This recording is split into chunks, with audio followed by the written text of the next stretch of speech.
Hi, I'm Donna Russo. I'm a certified life coach and a licensed therapist as well of over 30 years, specializing in marriage and family therapy. I'm also a past clinical fellow and supervisor for the American Association for Marriage and Family Therapy.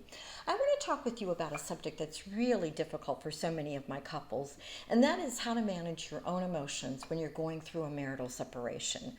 Oh, it's such a lonely time. You feel like you're walking on eggshells. Perhaps you haven't set clear boundaries about how you're going to communicate. Perhaps you're making changes and you just want your spouse to see them or notice them, that you've taken what they've said to you seriously and you're not sure how to communicate that or how to have that happen. There's issues around the children. There's those Saturdays and Sundays where before your life was filled with being a wife or a husband, and now suddenly, maybe he or she has the children, and you feel lost. You're not sure what to do. So much of your identity has been wrapped up in your marriage and in those roles. So it can be a really painful and a very difficult time. So I want to talk about just how do you manage your own emotions during that time.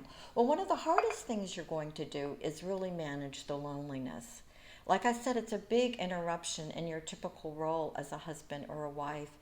Perhaps that partner really, was someone you did your fun times with, your fun things with, you talked with each other. In some ways, perhaps there was a time you were each the best friend to the other person. And oftentimes, what happens is then other friendships fall by the wayside, right? Our other friends marry, they have young children, they don't have chance to go out, those friendships die away, and it's been primarily perhaps just you and your mate.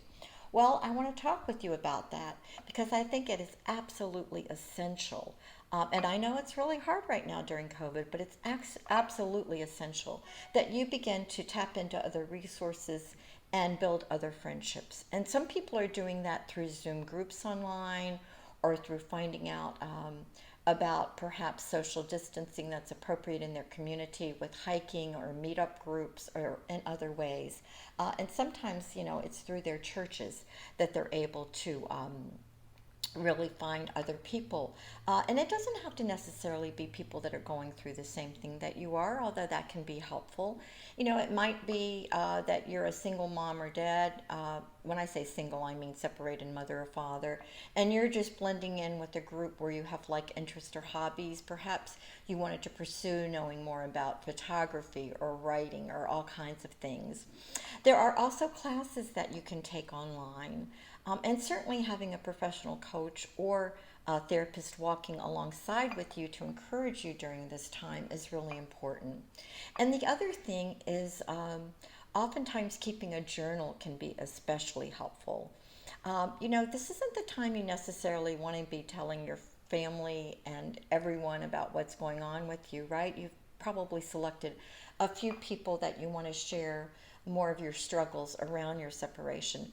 But certainly you can do things with your friends or family, perhaps host a get together outside on the patio or invite people to do things. I think it was so important when I was going through my separation and ultimately a divorce that I really had an action plan. On those days that I knew I was going to be alone, I scheduled things for that time so that I would not be lost in my own I don't want to say pity party, but in my own sadness and in my own emotions. So I want you to know that you can get through this, and you will.